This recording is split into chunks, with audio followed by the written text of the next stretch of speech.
Hello and welcome everybody to our food innovation series where we highlight all the best things that are happening in food, and as we see in the video, why it's so important for us to focus on that today.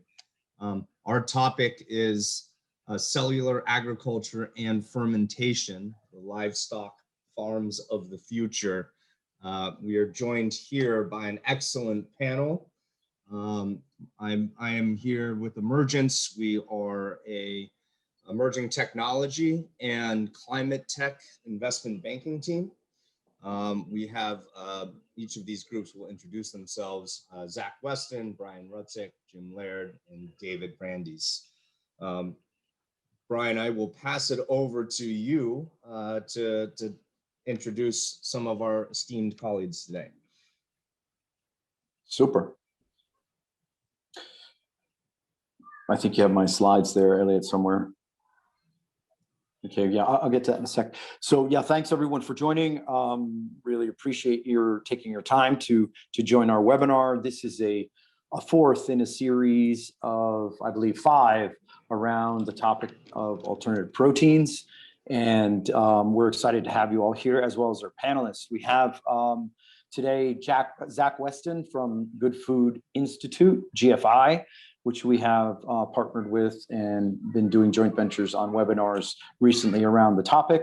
So we appreciate your partnership there, Zach. You guys are doing amazing things in the industry, particularly around our topic, which is all proteins. And hopefully one day we'll be able to call it mainstream as opposed to alt.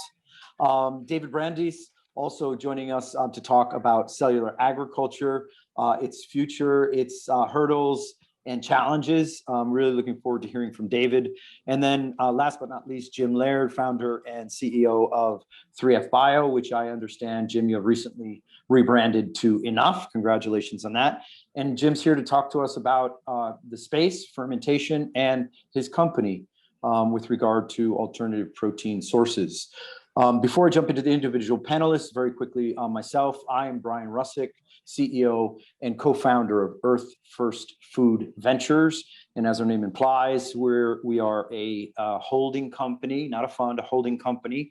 And we channel capital into innovative food technologies and alternative proteins for a healthier environment, lower carbon footprint, and healthy end consumer products. We like to call that profit with purpose. And we do so in 3 areas around alternative protein: plant-based assets, fermentation, and cellular aquaculture. Hence the panelists today here to discuss those 3 areas. And we look forward to hearing from them and then doing our breakouts. Zach, I'd like to turn it over to you to introduce yourself, GFI, and then I believe you do have a slideshow for us. Then we'll turn it over to David and Jim for a roundtable discussion without presentation. Zach, over to you. Thank you so much, Brian. Appreciate it. And hello, everyone. I believe Ellie will be sharing my slides, but if not, I can do that as well. I am with the Good Food Institute. As was mentioned, we go to the next slide. The Good Food Institute is a global nonprofit think tank that is devoted to promoting what are currently called alternative proteins. We do this through promoting the science and technology underpinning this revolution, including providing research grants. We do it via corporate engagement, which basically entails interacting with groups and stakeholders at every step of the value chain, from investors all the way through to entrepreneurs, companies in the supply chain, equipment suppliers, ingredient suppliers, restaurants, retail chains, contract and dedicated manufacturers, everyone who has a stake in getting these products to market. And finally, we do that through policy interventions designed to encourage global governments to fund alternative protein research, provide loan guarantees, and also ensure that there is a level and fair regulatory playing field for alternative proteins. If we move on to the next slide, the areas that we're talking about today and planning to highlight include all the technology categories that were mentioned: plant-based, fermentation, and cultivated protein production. And what I want to focus on today is not so much the sustainability benefits, although there are many, that we could talk about. And if you're curious, please feel free to contact us. Also not going to talk a ton about the consumer and market research data and insights that we have. Although, again, there are many and a lot of reasons to support why we think this is a really exciting space. But in the short time I have, I really want to highlight some of the opportunities we see for investments and also reasons why we are long-term optimistic, some of the high-level strategic reasons why we think alternative proteins can be very competitive. What's exciting, I think, about this category and some of the other technologies is that even though we're really familiar with fermentation as a technology, it's not monolithic. There are a lot of different approaches, and this is a relatively new application area, creating ingredients, inputs, products within the alternative protein category. So we're really excited about optimizing every step of this value chain. And we have a lot of ideas listed on our website for ways we can improve either research solutions, commercial white spaces, ecosystem level solutions, policy interventions that can help address the challenges that we see at each step of this process. If you move on to the next slide. Another thing we're really excited about, specifically when we think about the technology of fermentation, is its application to address key challenges in the processing and creation of plant-based products, particularly processing the ingredients, the raw materials that we need, such as plant proteins into isolates and concentrates, but also all the other inputs that we need to make these products, as well as giving us a much greater expanded toolbox to work with when we're formulating products and manufacturing the end products that consumers are looking for, and addressing some of the key sensory functionality and sustainability and cost challenges that we currently have on the plant-based side. If you move on to the next slide, part of what excites us about these technologies is that they work together in very complementary ways. Perfect, this one right here.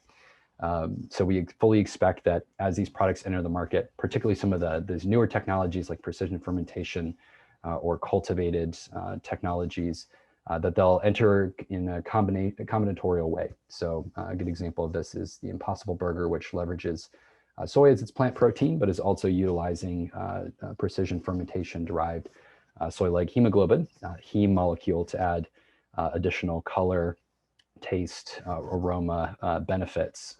So we expect that'll continue. Wouldn't surprise us if some of the earliest products in the market from the cultivated technology side end up being products that are maybe, say, using plant-based protein sources, but then combine that with cultivated cell-cultured fat in order to create a really positive animal product analog. We move on to the next slide.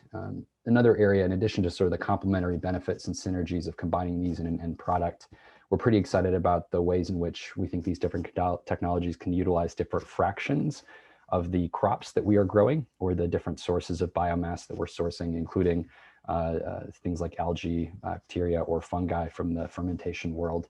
So utilizing the higher weight proteins, ideally for plant-based end products, utilizing some of the amino acids and peptides for certain types of cultivated meat inputs, and ideally, of course, hopefully using a lot of the starches for fermentation applications, as well as potential scaffolding inputs for cultivated meat. If we move on to the next slide, another area we're pretty excited about is the way in which these technologies fit overall into the hopefully a very circular global bioeconomy, where we're able to obtain greater value out of different crops and inputs.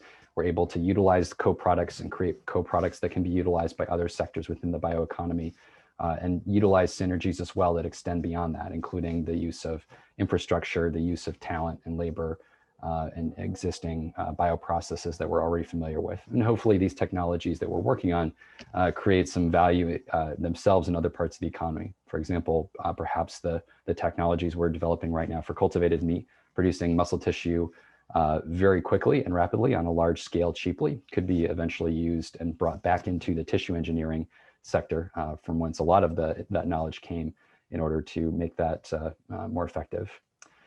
We move on to the next slide. One of the sort of overarching reasons why we're long-term optimistic about the future of this category is that this is fundamentally about an assembly process. It's not disassembly like the animal meat business, for example, where we're taking an animal and disassembling it down to smaller parts. We can build products from the ground up, and that means that we have a lot more customizability and tunability over the end result. So that means that we can do fun things, like maybe we print logos into certain products. It means that we're able to create different types of flavors, different species profiles, different formats than we've ever been able to do before. It also means that we can theoretically have more control over nutrition, controlling the fat ratios, maybe controlling even the types of fat, and throwing in more omega-3s and polyunsaturated fat instead of saturated fat in products that traditionally haven't been very heart healthy, for example. Additionally, we can improve biofortification, micronutrient fortification, and because of the sort of end-to-end process control that we do have and not going through a slaughterhouse process, we end up with better shelf life and food safety for these products. We also can focus on just producing the highest value, say, cuts of meat. It's the case that when you're slaughtering an animal, you've got some parts of the animal that are really valuable and useful, and some parts that are less so. And so if we are able to produce products, again, building them from the ground up, there's no reason why you wouldn't want every steak to be a Wagyu steak, or why you wouldn't every type of beef that you consume, or no reason why you wouldn't want to necessarily have the highest quality, say, yellowfin tuna for any type of seafood application. So we think that if the technologies are able to deliver on this potential, the results could really significantly shift consumption patterns as products become much easier to create. We move on to the next slide. Another sort of underappreciated benefit of alternative proteins is that there are, again, at least in a theoretical sense, a lot of benefits and ease of manufacturing.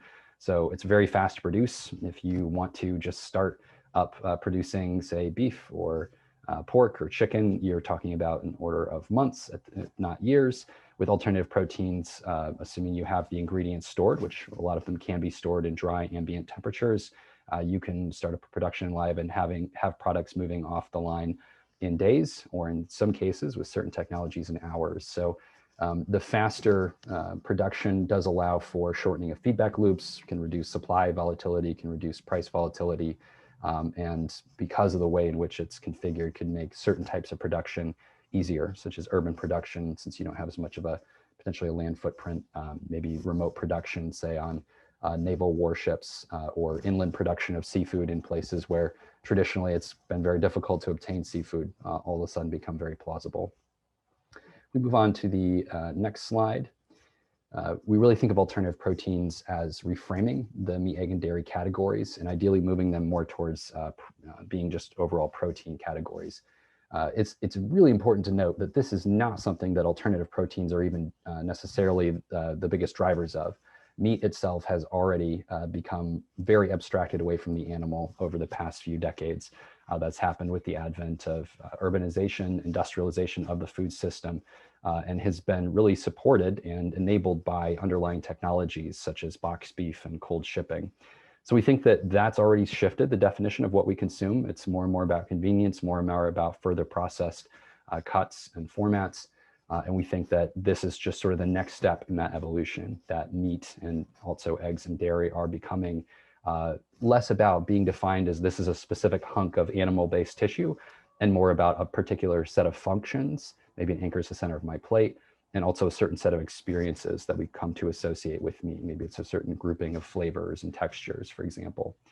So we think that alternative proteins are just the next step in this process, in this evolution that's been happening really for a very long, long time. We move on to the next slide. This sort of shift, this replacement of animals as an underlying technology due to their inefficiencies is something that has happened before. You know, it takes 8 calories into a chicken to get 1 calorie out in the form of meat, and chicken's relatively efficient compared to, say, pork or beef or other types of meat. We've seen animals as an inefficient technology be replaced before. In transportation, we now rely on cars, planes, and trains instead of horses and pack animals. When it comes to fuel and energy, we don't rely on whales or draft animals as much anymore. We rely on electrical production, centralized grids, and tractors. Same with food storage and tradable wealth. That's now something that's handled by refrigeration, food processing technology, and currencies. So we simply think that, again, this is another area, meat and its byproducts, and by extension, dairy and eggs, where there are new approaches to protein that can supersede animals as a production technology. And this is just simply the next industrial sector in which that is happening.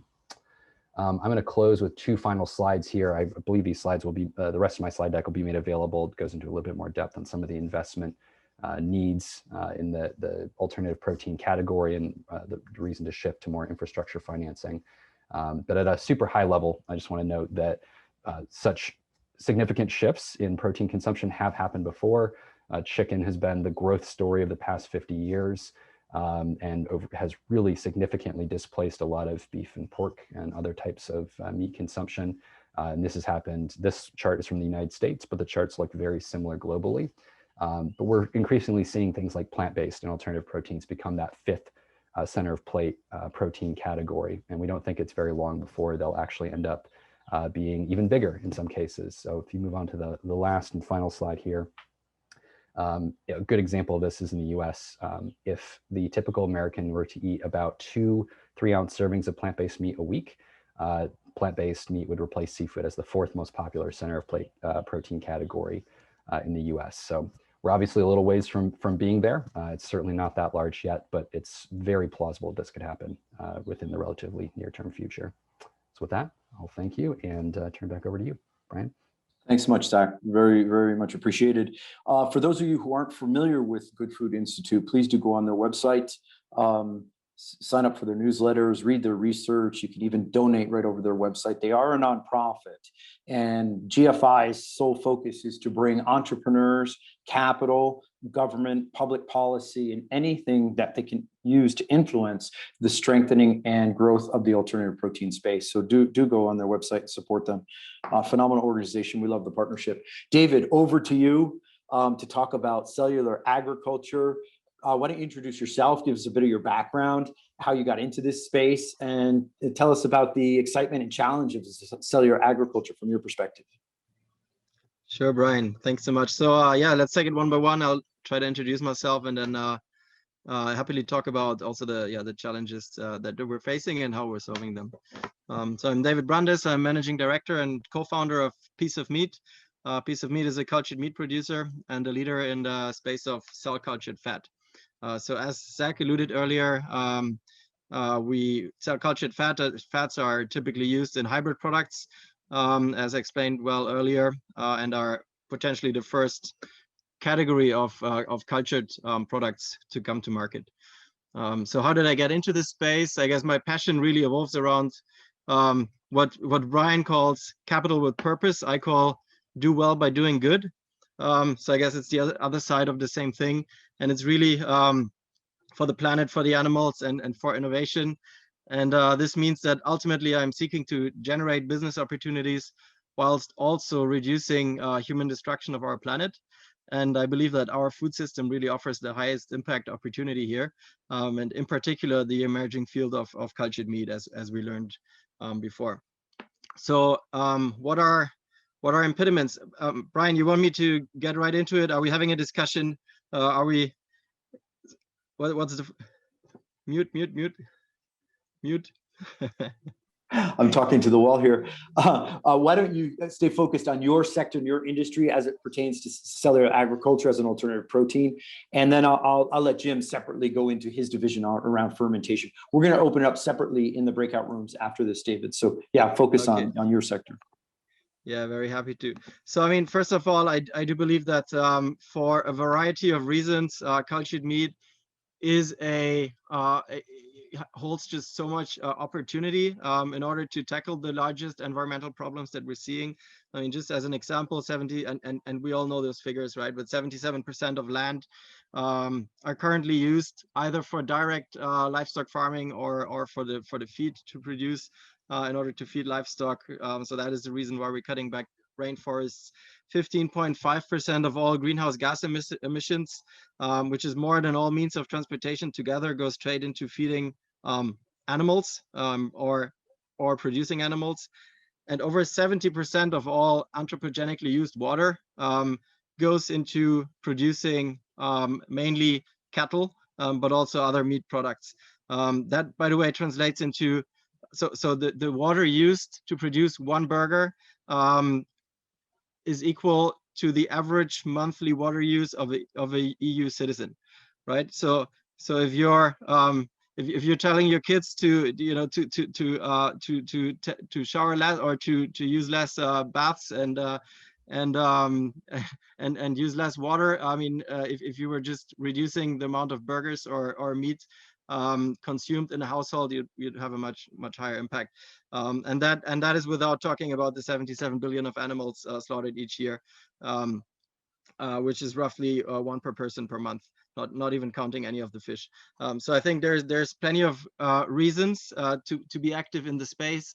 Now, within cell cultured meat, we do believe that this is the one technology that will unlock a permanent dietary change also in a meat craving population and customer group, because animal or cell cultured products are mimicking on a one-to-one level, on a molecular level, one-to-one, the conventional livestock products, right? So where we're seeing based on surveys that the consumer does miss taste and texture in current meat alternatives, we're here to heal that point with superior products coming from animal cell culture technologies, both fish and meat. Now, what are the impediments or the challenges to solve?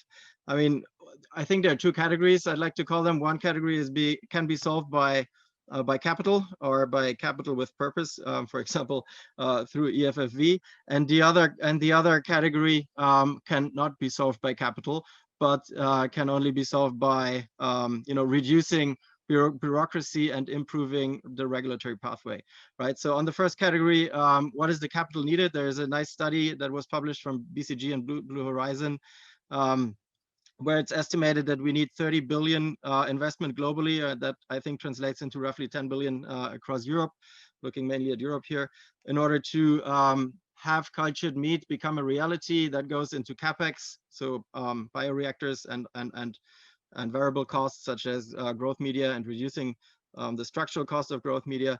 But on the other hand, we also still have the regulatory hurdles. We've seen great strides happening in Singapore, where beginning of this year, the first cell cultured products were approved. But at the same time, for example, and Europe is the market I know best. We know that the processes are not agile enough, so the feedback loops are not happening fast enough. For example, a company that wants to regulate their product with the European Food Safety Agency can only talk to that agency 2 times before submitting a perfectly ready-made and fitting application, which is basically the counter proposition of being agile and going through a test and learn cycle. And that is why I believe, especially in Europe, we haven't seen any applications coming in yet.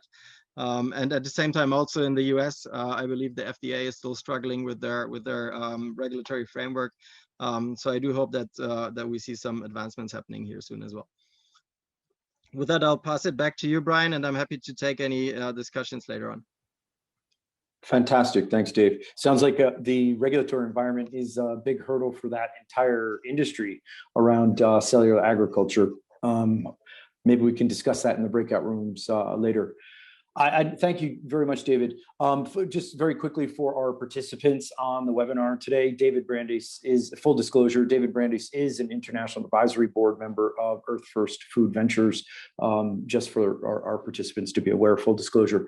I'd like to turn it over now to Jim Laird. Jim, you've got a phenomenal history in the food industry, in the food sector, and you're right in the center of probably one of the most promising angles of alternative proteins through fermentation. Why don't you introduce yourself? Tell us a little bit about your history and background and how you got involved in fermentation in the first place, and why enough just isn't enough for us to be able to move the needle in this industry. Jim, over to you.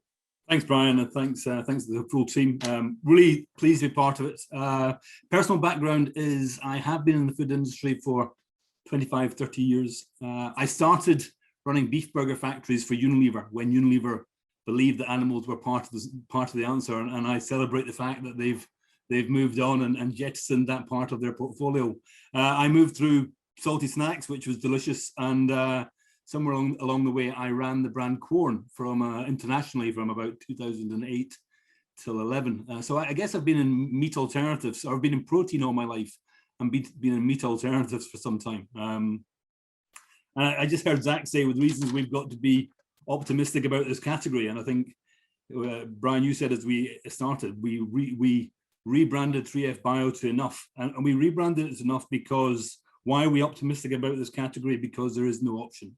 We have to do so. And actually, David talks about the BCG report and it calls out the numbers and the scale of pace that will, the scale of change or the pace of change that will happen in meat alternatives means that we require something at absolute scale and we need to be moving collectively as fast as we can. So in that journey, I founded 3F Bio with 2 colleagues in 2015, and we spent a couple of years trying to find the fatal flaw. And the market was moving fast, but nowhere near as fast as it has done in the last 3, 4, 5 years. So we, in terms of what Enough is, we are large-scale biomass fermentation. We're using technology, and I've seen some of the chat, and if I was talented, I could talk and type. Because I can't, I look forward to the breakout rooms, and we can pick up some of those conversations there. But we're large-scale biomass fermentation, making mycoproteins, or making protein from fungi, and we convert any fermentable sugar, primarily from a starch source, into mycoprotein in that large-scale single fermentation step. So it's been done before. I think what mycoprotein has got the benefit that David talks about of, it's not got some of the regulatory obstacles of things that are coming behind it, but I think more things will come, and actually clearing that regulatory pathway is super important. But coming back to the challenge, and again, I take one of Zach's comments that 1 meal in 5 on the plate may be alternative protein. So if 20% of our protein sources is non-animal, then that's the 100 million tons that BCG and Blue Horizon talk about. And to come to that 100 million tons, then how fast can it happen? And the BCG report says in 15 years, we'll be making somewhere about 30 million tons. So it's projecting a pace of change, which I think doesn't move probably as fast as the consumer moves. I think the consumer, we're all seeing it, we're all influenced by our daily habits, our shopping habits, our family, our friends, and I think we're seeing that 1 in 5 is tangible. And if 1 in 5 is real, then we need some sort of solution to that 100 million tons. I think cultivated meat, sorry, plant-based will continue to be the biggest share. But within Europe, we know that we don't grow a huge amount of soya. So if we're going to rely on soya, we're challenged. And if we're going to rely on pea, then we need to grow a huge amount more peas. So I think for me, the reason I'm super excited by fermentation is because of its fundamentals of efficient feed conversion and ultimately making something that is delicious, nutritious, sustainable. If it's not delicious, it doesn't work. So I guess we all know that it's food first, and we have to make something that gives the consumer what it needs. And if it does so in a benign and friendly way to the planet without all the negatives that David talked about there, then that's definitely to our benefit. So really to the specifics of what Enough is doing, we are very blessed by some great investors and also by some grant funding from the EU under the bio-based industries. We led a grant call for something called Project Plenitude, and we will build our first facility in the Netherlands, which will be a 10,000 ton facility operational somewhere in the second half of next year. When we started, we thought 10,000 tons was a big number. Now we are blinded by the fact of how small it is and why we need to move more agilely, move faster, and we're seeing the response from customers, and we've seen some nice responses in the public domain from back end of last year. Marks and Spencer's were the first people who made a commitment to use our ingredient, and we hope to do something with them around the back end of the year. And Unilever in recent weeks have also, I seem to come full circle. I'm glad they've come away from the beef burger, but they come back and they recognize under the vegetarian butcher their grand ambitions, and we would like to support them and support a much wider range of customers in our business model, which is B2B and genuinely trying to make protein sustainably by making the most sustainable source of protein.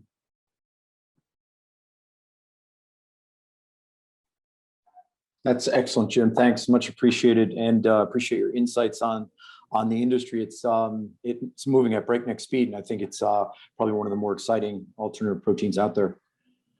Elliot, would you like to? Yeah, we've got some excellent questions, Brian. One in particular from Nava here. Her question is, how would investors new to the sustainable economy funnel capital into this sector? Okay, so there are a lot of different, is that question for me?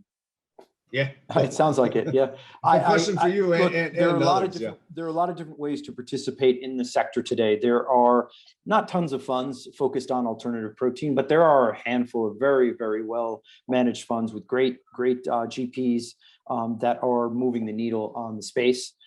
You have some publicly listed companies as well that are focused solely on cellular agriculture and alternative proteins.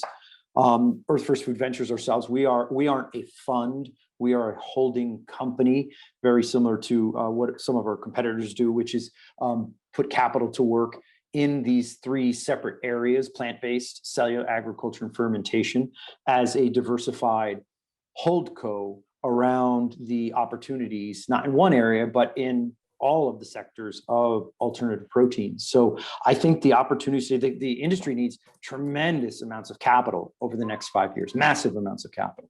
And last year, I believe in totality, and you would know this number better than I would, Zach, but I think it was just north of $3 billion attracted by the industry, which is frankly a pittance compared to our world of venture capital and private equity and private capital moving into new technologies. If we look back at renewables and electric cars, which were first of all government supported as well, we've raised hundreds of billions of dollars for this industry as a climate action initiative.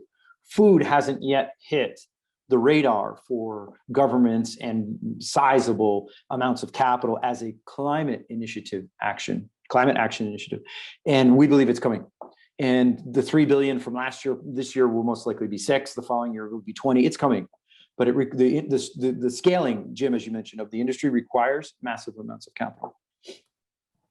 And there are many different ways to play it: fund, equity, straight out holding company such as ours. Lots of different ways to play it. There aren't tons of players, but they're growing. Zach, thoughts on that as well? Yeah, I'll just mention a few different resources on our website, including the link I dropped in the chat. We have an investor directory that allows you to be contacted by fundraising startups. We also try to track as many startups as we know about who are doing fundraising or looking for capital for specific projects, and we're planning to expand a lot of those efforts to hopefully serve as a source of additional deal flow going forward. There are a couple other platforms I know that can serve as deal flow platforms. I'll just mention too, I think that the industry really needs to evolve. So venture capital financing is wonderful for a lot of R&D focused startups, but food is fundamentally a manufacturing business, and that requires a different form of capital. In particular, we're looking for obviously debt-backed stuff as opposed to equity-based, and just overall finding fit-for-purpose financing, so project finance, leasing for equipment, that sort of thing. So any of those structures or infrastructure financing that folks are interested in, would love to talk to them, and we can try to help make connections there, just because we know that we need to transition from just being reliant on venture capital in the space to really strongly diversifying the capital sources and mechanisms we're using. Yeah, so I think that's a fantastic point, Zach, and representing the cultured meat space and maybe the startup ecosystem here a little bit. Obviously, the way we, let's say, take off as a startup is by venture capital investments. But as soon as we get into infrastructure, I do believe that venture debt needs to play a stronger role. And it's definitely something I'd also like to second here. Can't be stressed enough.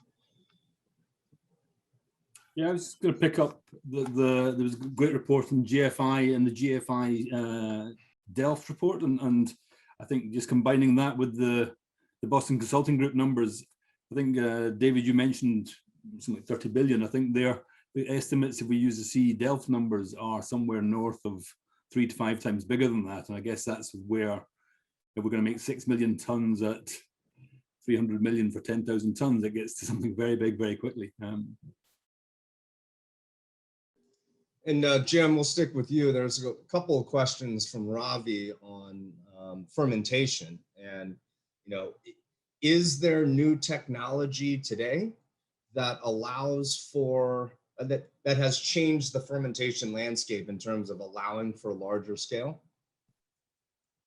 And I think generally speaking, in a simple sense, not. I think fermentation has matured, but the fundamentals of fermentation are, and I put it in the chat to Ravi, that I think it's about feed conversion and the cost of your feedstock. And the feed conversion, the organism hasn't changed, and therefore the pace of feed conversion hasn't really changed. There's no magic wand that's transformed the economics. And the cost of feedstock for biomass fermentation is any low-cost fermentable sugar. And so therefore the fundamental economics aren't changing there. I think the acceptance of fermented biomass as a food source has changed massively. And the whole perception of Frankenstein food to a natural, efficient way of making food has been a transformation. And I think with that transformation comes a wider availability of capacity, and I guess an open doorway in terms of market access. And then a follow-on question to that was, is this a demand side pull or is it a supply side innovation? I'll go there first again, and for me, it's 100% demand pull. I think this is all market led. This is not innovation looking for a solution. This is, I think we will struggle to keep pace with the pace of the demand pull, and that's that piece coming back to if we look at the trends. Somebody was talking to me about the Tesco range in the UK, where they've now got 40 private label SKUs on shelf, where it was 5 just a couple of years back. Then it's that pace of consumer demand for great tasting foods means that it's all demand led. I think the job of innovation is to try and make something which is, and to probably plagiarize GFI again, tastes as good as the animal, and does so disruptively in a cost sense. If I could add a comment there, Elliot, I believe that the consumer, particularly the younger consumers, are the ones leading this consumer shift and creating the actual demand around lower carbon footprint, healthier planet, healthier environment, with a healthy end consumer product. And now that we've got at our doorstep, starting with originally plant-based assets and morphing into what is alternatives around fermentation, cellular agriculture, I think the consumers are the ones that are actually putting the stake in the ground. So if we had a choice, we would shift. And that started with plants and is quickly shifting into the other realms that we've been discussing on this panel. And I think we would be foolish to think that the consumer isn't leading here. Yeah, consumers are, and many sit here and are observing, and they ask, how do I get involved? And anyone that's listening here can get involved as a consumer, and many listening here can also get involved as investors. Question here for David as it relates to alternative protein products and accreditation as halal or kosher products. Can you give some thoughts on quality assurance as it relates to having halal or kosher certification? Yeah, I also just tried to comment on that. Where is it? Yeah, here in the chat. So I mean, so first of all, what is halal and kosher, or how does it relate? So if a food product is considered kosher, then it's automatically also considered halal. So we can just focus the discussion on kosher, because that would also satisfy the halal needs. Now, what is kosher? Kosher means that it is. So the kosher way of slaughtering an animal implies that it's being controlled by a halachic court, and at the same time, and the concept that is taken care for here is mainly to first of all kill an animal without any harm caused, and secondly, have all the blood drained out of that animal before the product is consumed. right? So I mean, then there are more categories, but I think those are probably the most applicable here.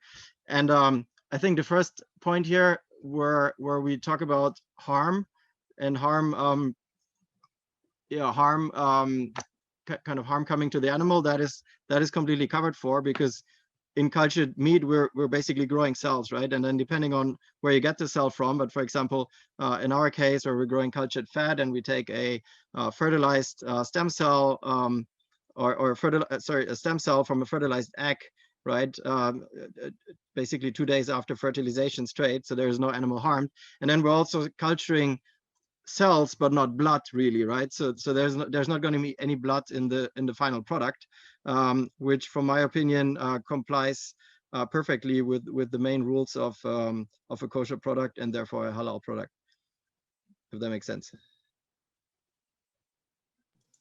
But I'm happy to discuss this offline with Jonathan, because I do think it's an interesting and deep topic as well.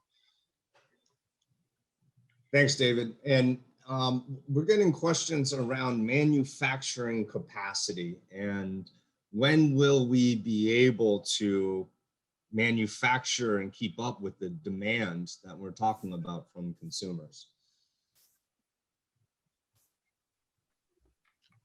David or Jim? Oh, yeah.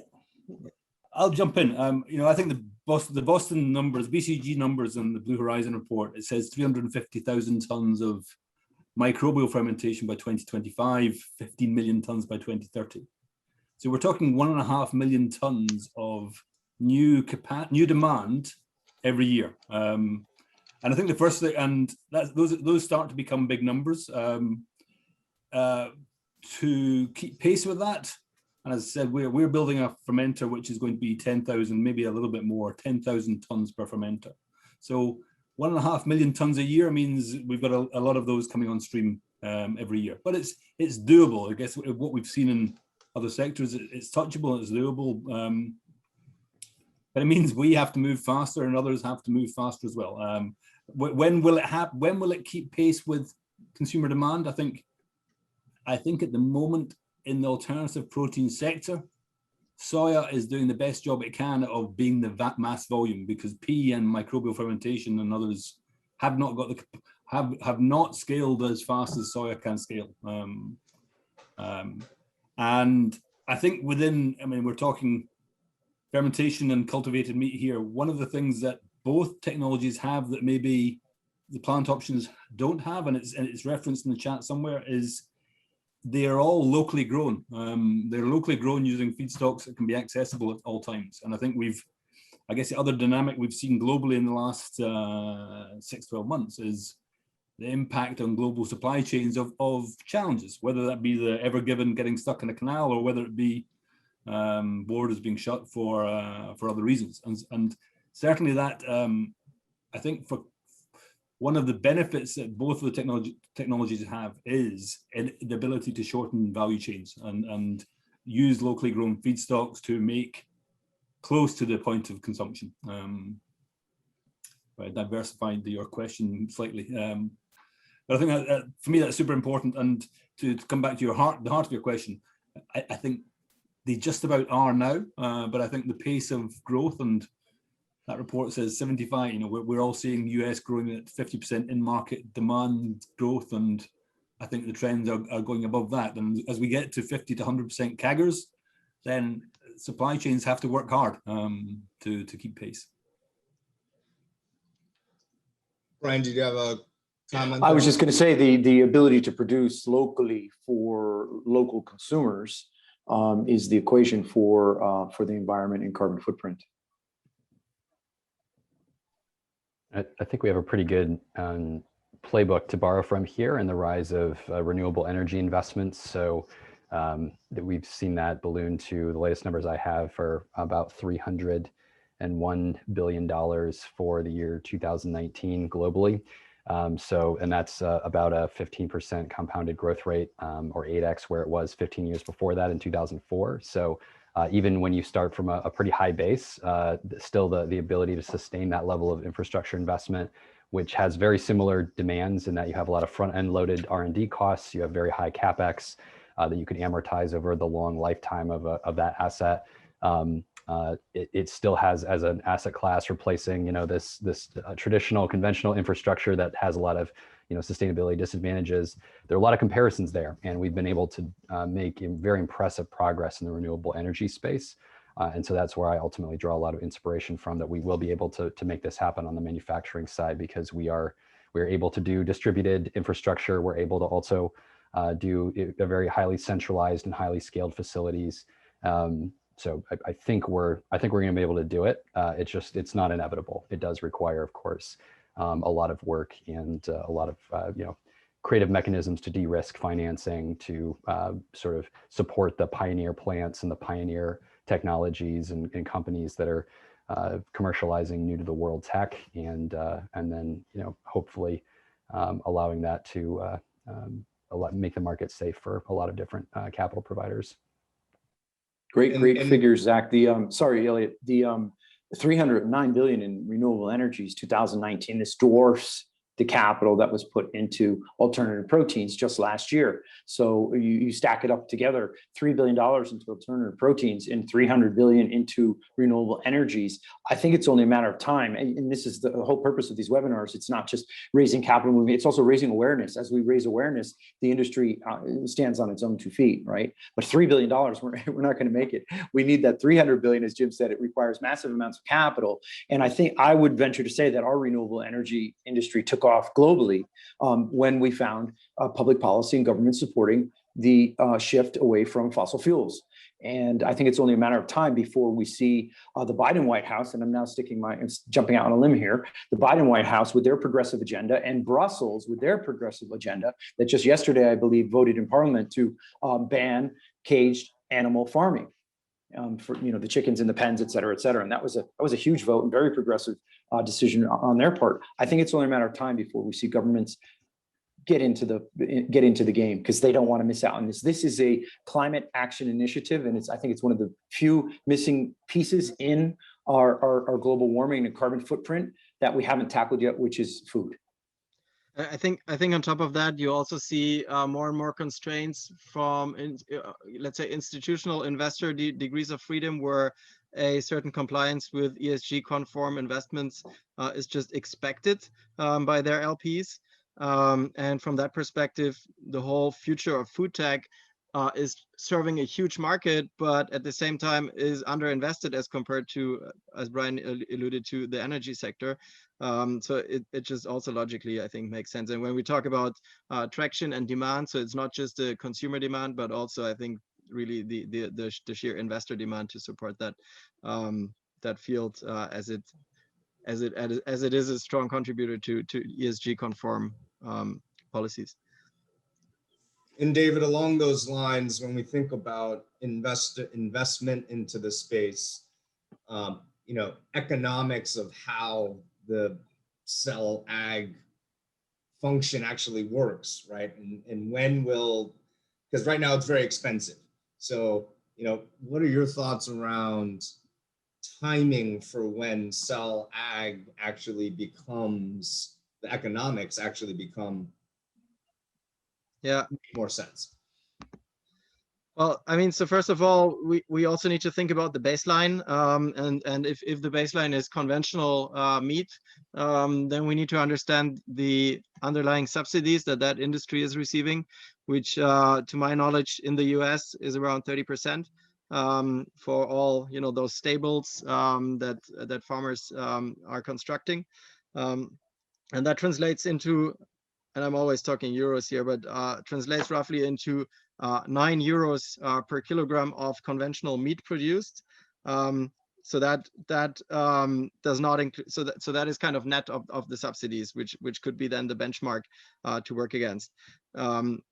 In our internal processes, we're following a aggressive price point, which is well below the 9 euros, since Piece of Meat was acquired by a publicly traded company, Piece of Meat, which is, by the way, the first publicly traded company in the cultured meat sector, trading under the ticker MITC on Nasdaq.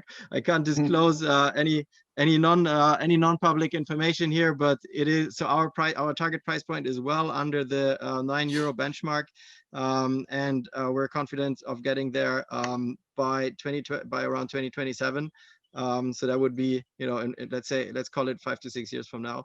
And of course, there's a ramp to get there, right? So initially, those products will be more expensive on the market, but we can only offer a viable product and really replace at scale if we manage to, you know, offer at cost and below cost.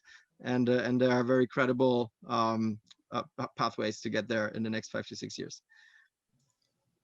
You also see, you know, other companies like Blue Nalu, Mosa Meat, Future Meat announcing great breakthroughs when it comes to cost and very specific information around that. David, sticking with the comments around renewable energy, it was no different with that sector 20 years ago when it was the most expensive energy on the planet. And a lot of naysayers said it can't be done, it can't be done, it can't be done. 20 years forward, it's the cheapest energy on the planet today. May not have overtaken fossil fuels, and that may take forever, but we've knocked coal out of the room. That's for sure. And the good thing is, if you compare that against, for example, nuclear energy, which I'm not a opponent of, by the way, but if you want to compare it against kind of nuclear energy and take nuclear energy, equal nuclear energy with conventional meat, now you can shut off and shut down renewable energy sources, right? You can just shut down your solar collectors, you can shut down your windmills, and nothing will happen. You cannot shut down a nuclear power plant.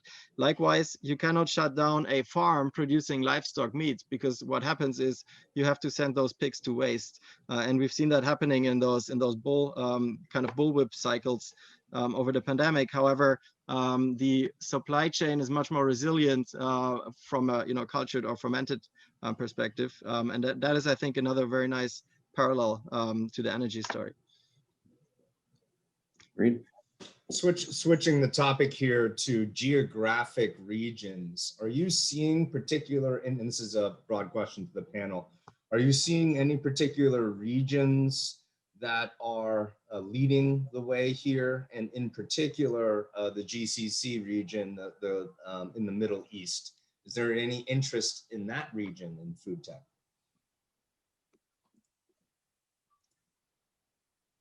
Jim, you want to go first, or?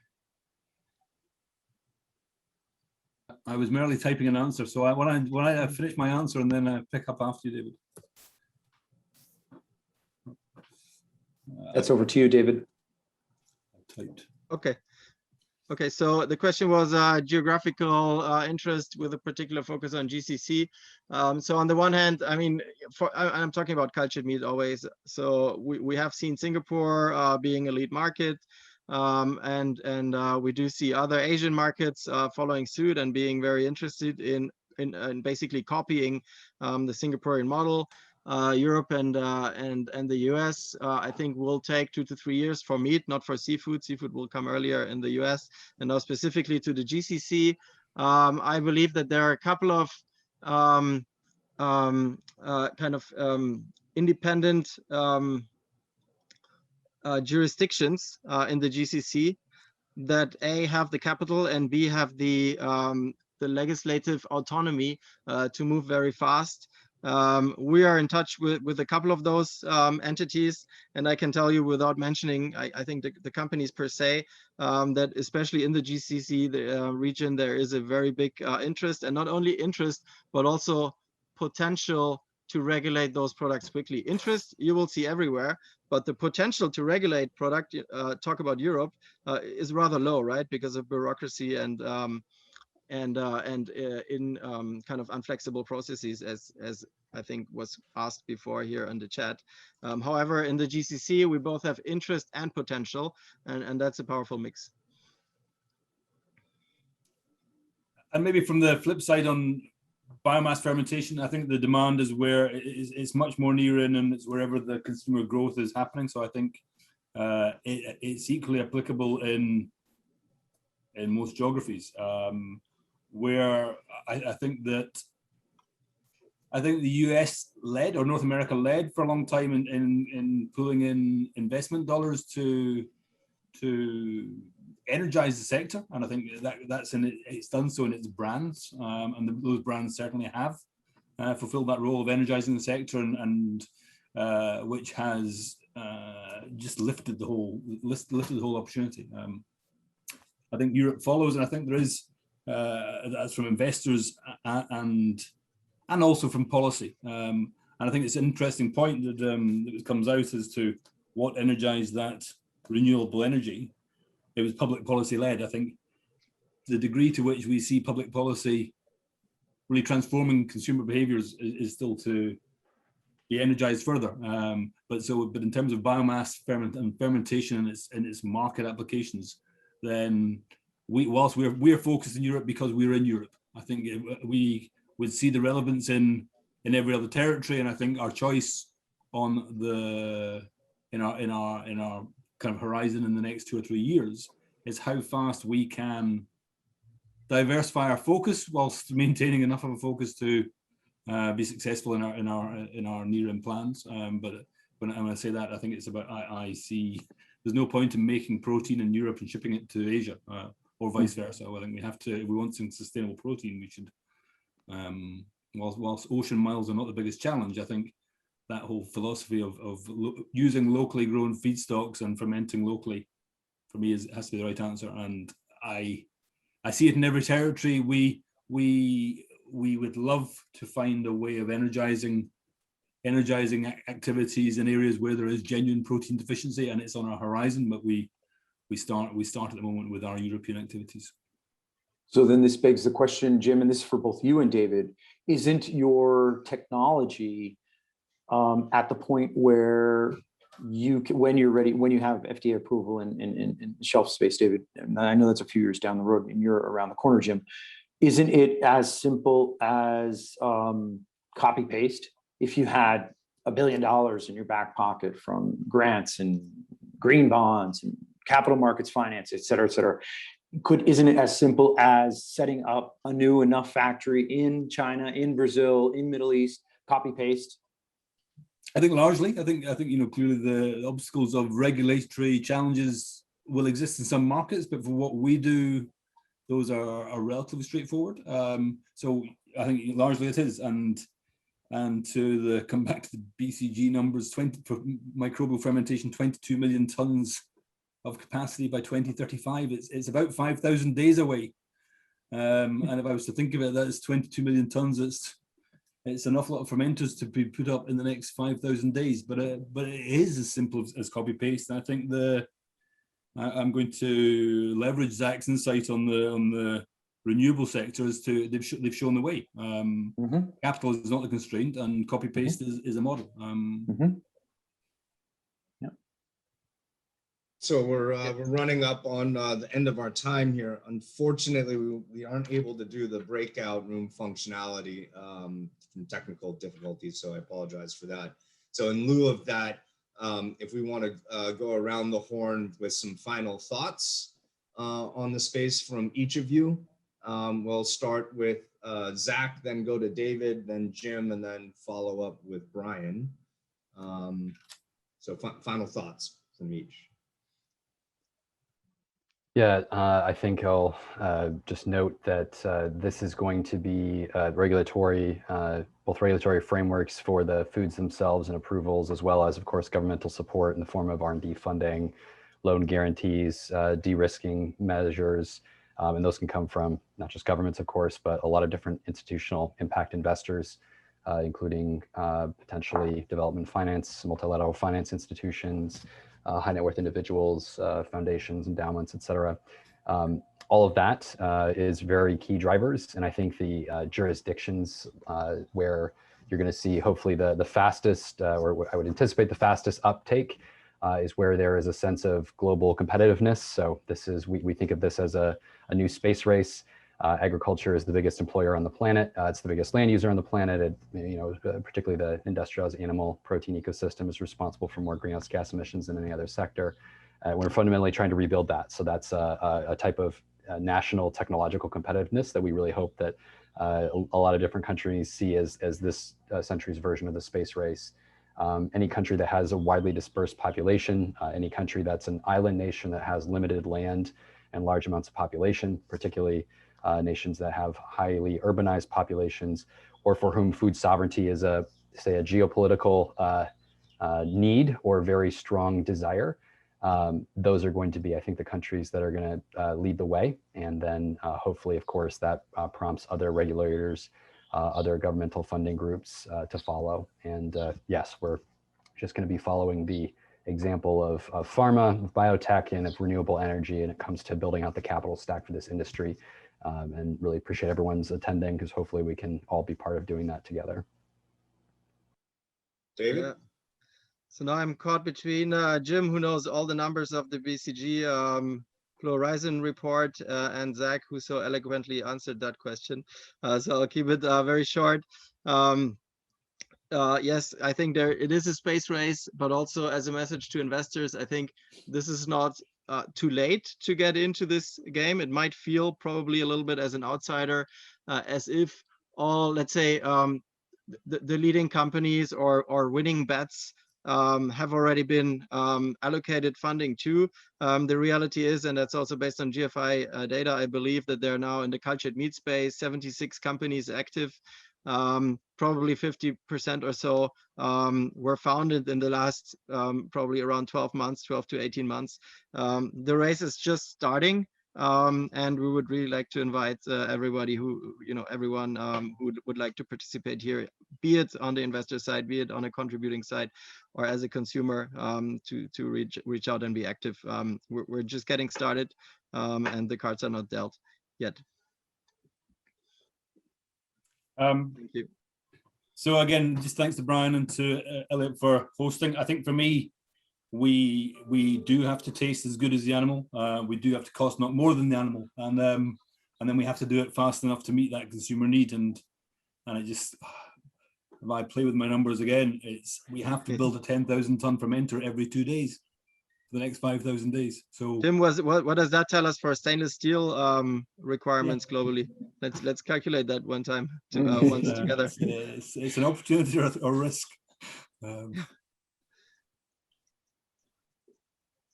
Yeah, it's a lot of fermenters. Brian? Yeah, I think from our perspective, Elliot, we're financial guys, right? We provide capital to the space. So we bring in our family offices, our corporates, and our connections around the globe to make it happen in the industry. And I think just from our perspective, just to be having these conversations with the wealthy investors around the globe that are making this transformation happen is super exciting for us, because it's not just about food. It's the whole ecosystem. It's the planet, it's carbon footprint, it's healthy and protein, it's animal welfare, it's what Jim referred to as local production for local consumers. I mean, you could tick so many boxes across the board on this industry. And it's exciting to be putting capital to work in the space. With all the innovation going on right now and the technology, I think on our last webinar, I had on our panel the former CEO of Louis Dreyfus, Gonzalo Ramirez, great friend. He had a very clear statement, very succinct. He said, "This is big. This is the biggest thing, even bigger than the internet." And that's an exciting time to be in the space. Absolutely. And for all those that are that spent the time with us today and are watching this on record, we thank you for spending your valuable time with us. We are just seeing the food innovation space is primed for explosion. This is not an industry that is a philanthropy by any way, shape, or form. This is real businesses, real consumers, real growth. And now is the time to be getting involved. And for anyone that has seen, the spate of documentaries that have been released about the space, this is what you can do to get involved. If you've asked yourself, how do I get involved? How do I make a difference? What can I do? It's reaching out to anyone on this panel. Everyone is extremely open. Everyone is very willing to connect and answer questions, as we all have the responsibility that in any newer industry, there's an awareness and an education and a training ramp that needs to happen. And all the participants are more than happy and willing to do their part in that, because we need to do this now. And so for anyone that is listening, please reach out to us. We'd love to have discussions and speak with you.